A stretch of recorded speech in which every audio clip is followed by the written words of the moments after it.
साथीहरू आजको भिडियो रहेको छ रामसार सूचीमा सूचीकृत नेपालका सिमसार क्षेत्रहरू जुन परीक्षामा यसबाट धेरै सोध्ने गर्छ। त्यसैले यसबाट म भिडियो बनाउन सोचे।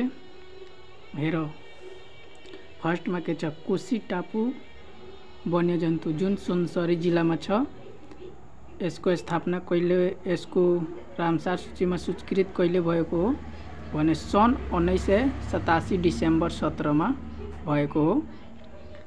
त्यसपछि दोस्रोमा 20 हजारी ताल, यो चितवन जिल्लामा छ जुन सन् 2003 मा सूचीकृत भएको हो अगस्त 13 मा। तेस्रो नम्बरमा छ घोडाघोडी कैलाली, घोडाघोडी ताल कैलाली जिल्लामा पर्छ। यो पनि सन् 2003 अगस्त 13 मा सूचीकृत भएको छ। चौथोमा छ जगदीशपुर ताल कपिलवस्तु जिल्लामा छ। यो पनि सन् 2003 अगस्त 13 मा भएको छ। यो पनि 5 नम्बरमा रारा ताल जुन मुगु जिल्लामा छ, नेपालको यो सबैभन्दा ठुलो पनि ताल हो। यसको सन् 2007 मार्च 23 मा सूचीकृत भएको छ रामसारमा।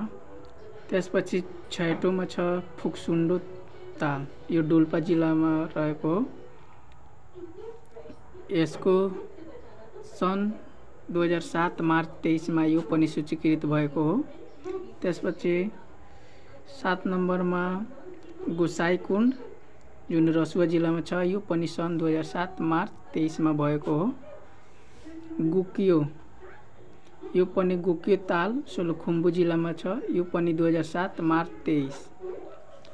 त्यसपछि माई पोखरी इलाममा छ जुन सन् 2008 मार्च 23 मा भएको हो। साथीहरू यो एउटा मिलाउने, यो 3वटा छ जुन एउटै डेटमा भएको छ 2003 अगस्त 13 मा। यसलाई यो 3वटा राम्रोसँग याद गरिलिन्छौ भने यो 3वटा यो याद गर्नमा टाइम लाग्दैन। यो 3वटा एउटै सेम छ, सेम डेट छ। यो 4वटाको सेम डेट छ। रारा, फुक्सुन्डो, गोसाईकुण्ड, गोकियो सेम डेट हो। यो माई पोखरीको मात्र 2008 छ। यसको डबल 2016 पोखराका उपत्यकाका तालहरू जुन 2016 फेब्रुअरी 2 मा भएको हो। यसलाई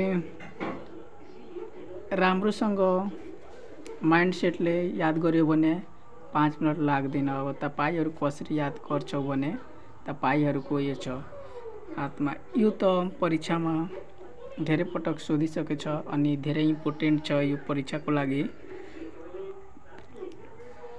20 हजारी, रारा ताल, फुक्सुन्डो, गोकियो, माई पोखरी यो सबै अनि फर्स्ट इन्टु लास्ट, फर्स्ट बढी सोध्छ अनि लास्ट पनि सोध्छ। राम्रोसँग हेरेर जाने अनि क्रम पनि सोध्छ राम्रोसँग, स्थापनाको आधारमा राम्रोसँग हेरेर जाने। यो 3वटाको डेट फरक छ, नत्र यो 4, 3, 7वटाको सेम डेट छ। मात्र राम्रोसँग याद गर्यो भने कहिले पनि भुल्दैन। धन्यवाद। भिडियो राम्रो लाग्यो भने लाइक, शेयर, कमेन्ट अनि शेयर गरिदिनु होला। अनि तपाईहरूलाई कुन भिडियो कुन विषयमा चाहियो भने मलाई कमेन्ट गर्नुहोला। म अवश्य नै तपाईहरूको लागि भिडियो बनाएर ल्याउने छु। धन्यवाद।